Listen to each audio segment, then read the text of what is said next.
만적사의 별칭의 내력. 고려 때 명종이 왕위에 있은 30년 동안에 세도가 이의민이 왕보다 더 큰 권력으로 천하를 호령했다. 그의 자식 지순, 지영, 지광, 삼형제는 아비인 의민의 덕으로 모두 대장군, 장군의 군벌을 이루고 사복을 채웠으므로 백성은 모두 도탄에 빠졌다. 특히 지영과 지광은 쌍칼 자식이라고 두려워하고 저주받는 존재였다.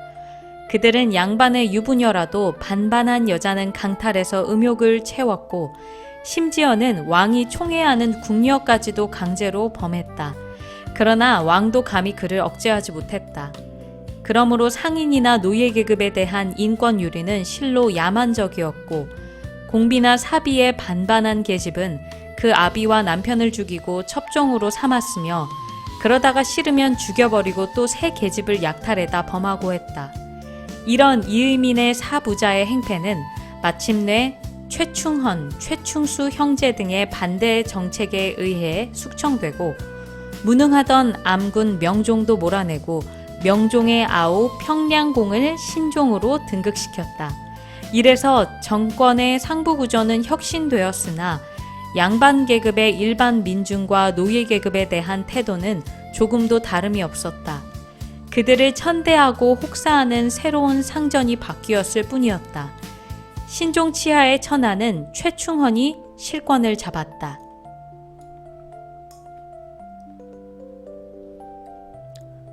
최충헌은 신종왕에게는 충신이요 조정에선 유능한 재상으로 인정받았으나 노예 계급을 짐승같이 취급하는 양반 절대주의 정책에는 전과 조금도 다름이 없었다. 그러나 노예 계급의 출신으로서 감히 각자의 상전인 양반에 대해서 인권 해방을 주장하는 자는 역사상 일찍이 없었다. 그러나 이 세대의 장성한 종의 자식인 만적은 뜻과 체구가 영특했다. 그는 대대로 최충헌 문중의 사복으로서 갖은 천대와 굴욕을 감수해 왔었다.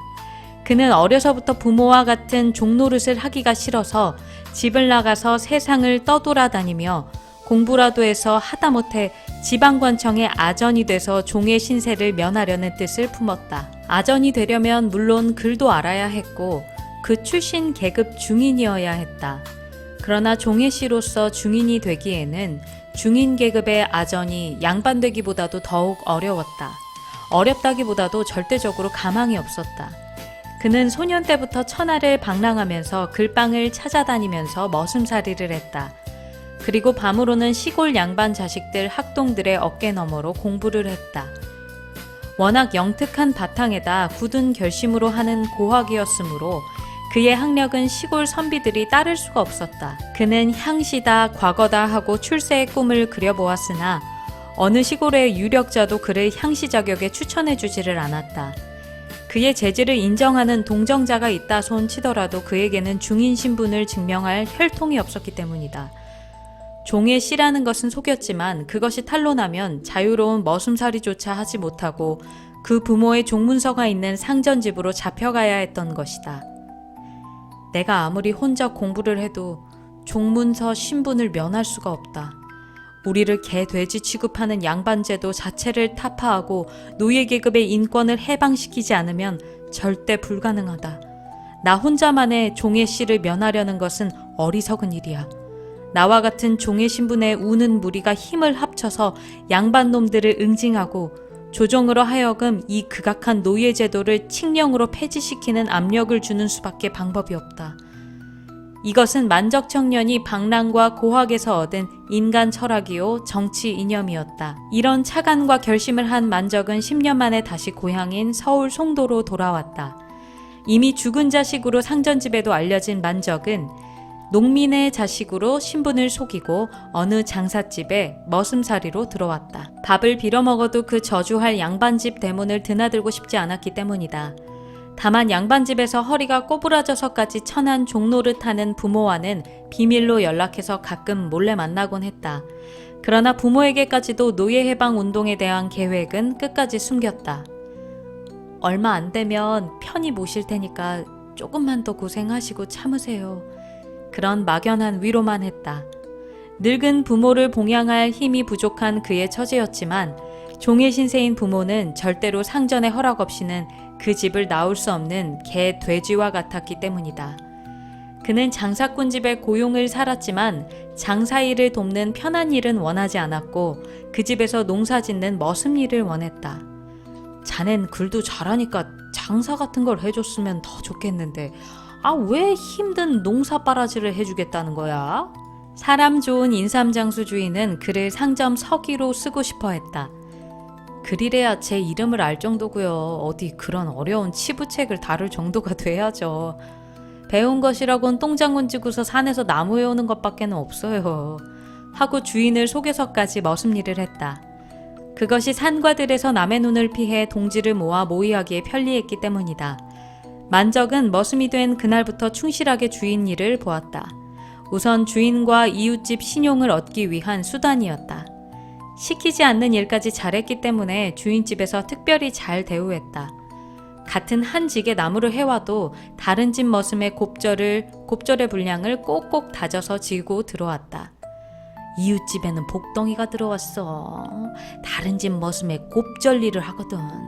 딸 있으면 그냥 사위로 삼고 싶게 그냥 인물도 잘났다니까.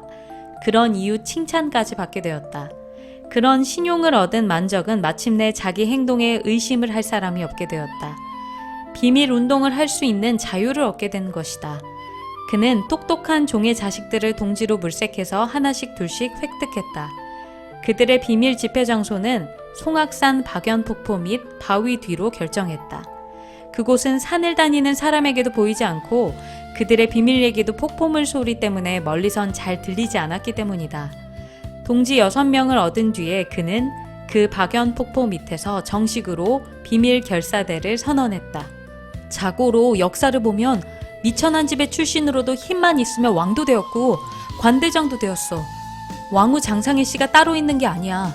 그런데 지금 왕은 명종이 신종으로 바뀌고 세도가 이의민이 멸망하고 최충원이 대신됐지 않느냐. 하지만 우리만은 여전히 종의 씨로서 천대만 받고 있지 않느냐. 우리의 일생도 가엾은 조상들과 마찬가지로 성명도 없이 안 입고 온 양반놈들의 학대로 개, 돼지 취급만 받고 있지 않느냐. 우리뿐만 아니라 우리들 자식, 아니 손자에게까지 종노릇을 시킬 순 없지 않니? 우리 노예 계급은 서울 송도만 해도 수천 명이야. 전국을 통하면 몇만 명이나 되는 거야. 우리가 여기서 자각하고 단결해서 들고 일어나면 놈들 양반도, 아니 조정도 우리의 인간다운 것을 위해서 자유를 내놓지 않을 수 없게 될 거야.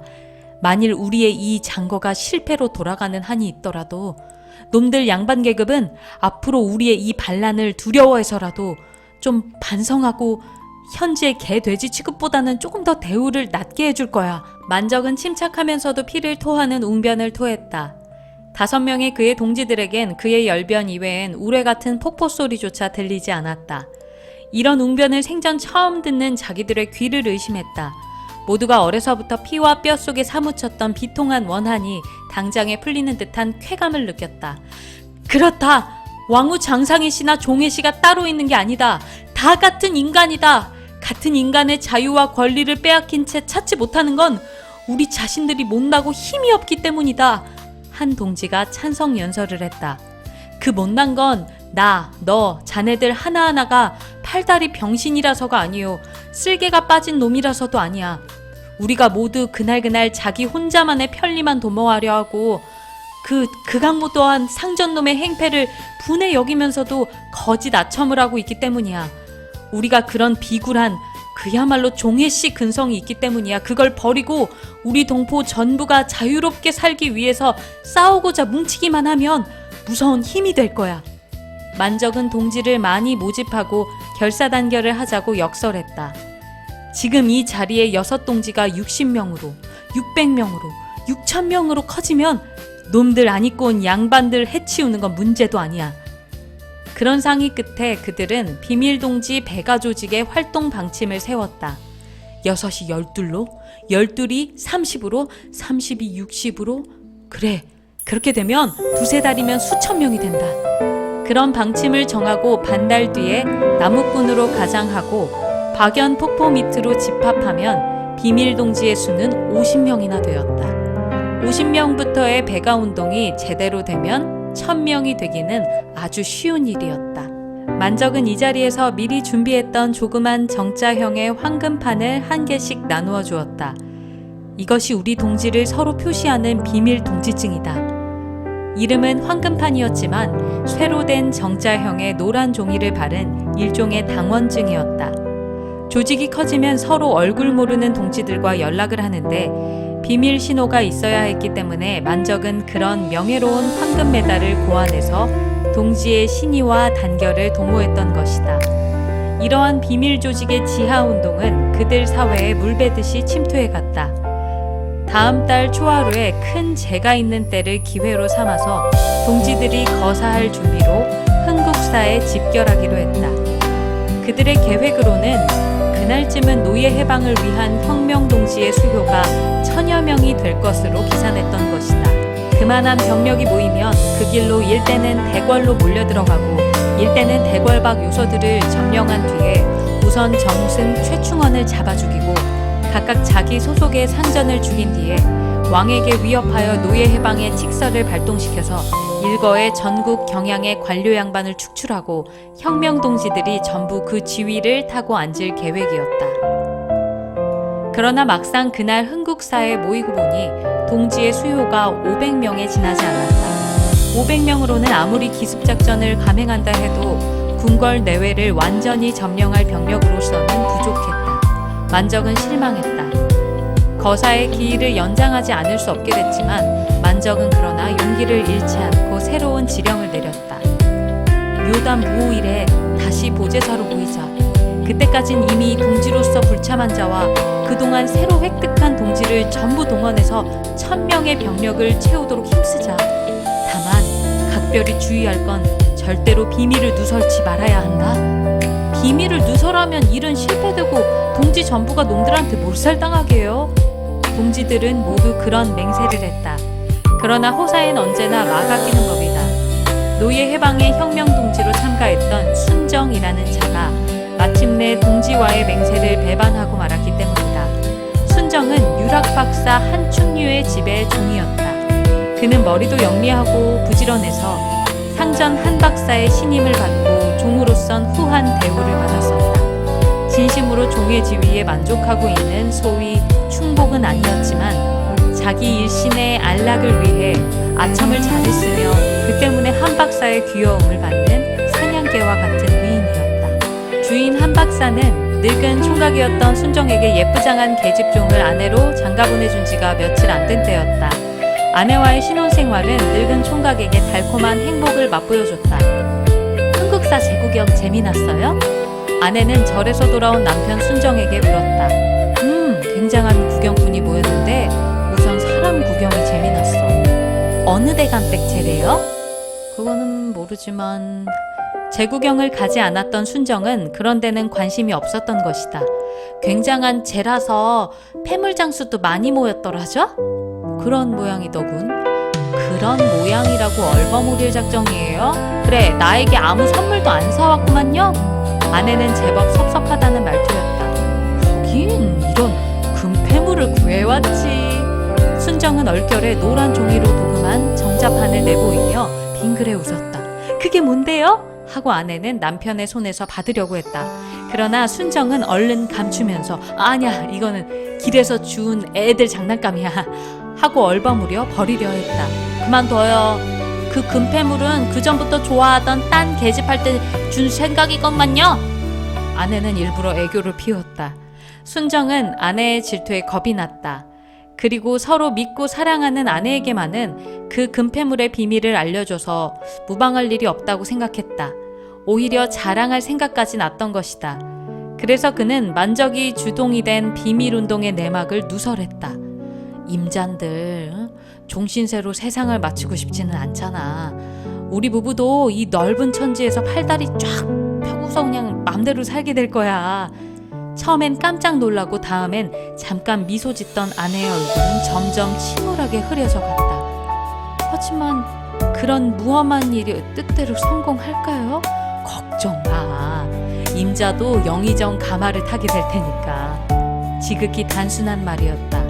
실상은 그들 동지 대부분은 이렇게 단순한 꿈에 취해 있었던 것이다. 대부분의 무식한 그들은 이성을 잃고 감정으로만 움직이고 있었던 것이다. 실패하면 어찌 되고요? 아내가 추궁하듯이 물었다. 실패는 왜 해? 그런 방정 맞은 소린 하지 마. 만일에 말이에요. 만일에 그땐 죽는 수밖에 없지. 다들 그럴 각오야. 성공만 믿고 있는 순정은 실은 실패의 경우를 생각해본 일이 없었다. 죽을 각오라는 것도 말로만 들었었고 자기는 지금 그 흉내를 냈을 뿐이었다. 막 재미 붙이기 시작한 우리 살림 망쳐버리고 당신 잡혀서 죽으면 난 죄도 없이 천상 과부 되잖아요. 아내의 이 말로 순정은 등골이 서늘했다. 아내는 남편의 얼굴만 쏘아보고 있었으나 순정은 할 말이 없었다. 당신은 그런 위험한 음모에서 빠져나와야 돼요. 하지만 이젠 그럴 수도 없어. 때가 늦었어. 왜요? 내가 지금 빠지나 마나 이 일이 실패하면 잡혀 죽긴 일반이야. 그 증거로 이걸 받고 맹세했다니까. 하고 순정은 정자판을 내보여줬다. 이걸 내가 주인 박사님한테 갖다 주겠어요. 그러면 당신은 도리어 상을 받을 테니까. 그런 미친 소리 말하니까. 순정은 아내의 손에서 정자판을 빼앗으려고 했다. 그때까지도 그는 동지들을 배반하는 것이 큰 죄악이라는 것을 양심으로 느꼈던 것이다. 이봐요. 그런 일이 실패할 건 뻔해요. 실패하면 나로선 당신의 개죽음을 볼 수밖에 없어요. 당신이 날 정말로 좋아한다면 내가 과부로 고생할 걸 왜 몰라줘야 돼요? 기왕 실패할 일이니까 나는 당신을 죽일 순 없잖아요. 동지의 의리니 뭐니 해도 살고 본 게 있잖아요. 전화위복의 기회가 왔어요. 이걸 주인 박사님께 알리면 그 상으로 우리는 종신세를 면하고 자유로운 인간으로 해방될 거 아니에요. 그만한 상은 내가 받아내겠어요. 순정은 마침내 아내의 애정의 호소가 자기 개인의 이익을 위해 동지를 팔려는 생각이 들도록 만들어지고 말았다. 그날부터 순정은 머리를 싸매고 두문불출했다. 순정이 모르는 사이에 아내는 그 증거품의 정자판을 주인 영감 한충유에게 바치고 만적을 주모자로 노예 해방 혁명 음모의 내막을 일러 바쳤다. 깜짝 놀란 한충유는 곧 재상 최충원에게 보고했다. 순정의 배반으로 거사의 비밀이 탄로된 줄을 꿈에도 모르고 있던 만적을 비롯한 동지들은 약속한 날짜에 보제사에 집결했다. 그러나 그때까지 기다렸던 최충원은 철통 같은 경비를 계속하다가 복병시켰던 대군으로 보제사를 포위 공격했다. 포위당한 만적은 비밀이 누설된 것을 비로소 깨달았으나 결사대를 조직해서 끝까지 싸웠다. 그러나 결국 만적을 비롯한 결사대 100여 명은 잡혀서 참형을 당하고 시체까지도 전부 강물에 버림을 받고 말았다. 이 공로에 대해서 조정에서는 한충유에게 한문지후를 내리고 그의 가복 순정에게는 백은 80냥의 상을 내리는 동시에 종의 신분에 면제하여 자유민의 특권을 주었다. 그리고 만적의 선동에 의해 행동을 같이 했던 근 1000명의 노복들은 불문에 붙이고 각각 상전집에 충성을 다하라는 조처를 선포했다. 그러나 나라에서 상까지 받고 자유로운 백성으로 해방된 순정 부부는 양심의 가책보다도 예전 동료들의 원한의 박해가 두려워서 송도를 떠나 어느 시골로 종적을 감추고 말았다. 이후 보제사를 만적사라고도 부르게 되었다는 것이다.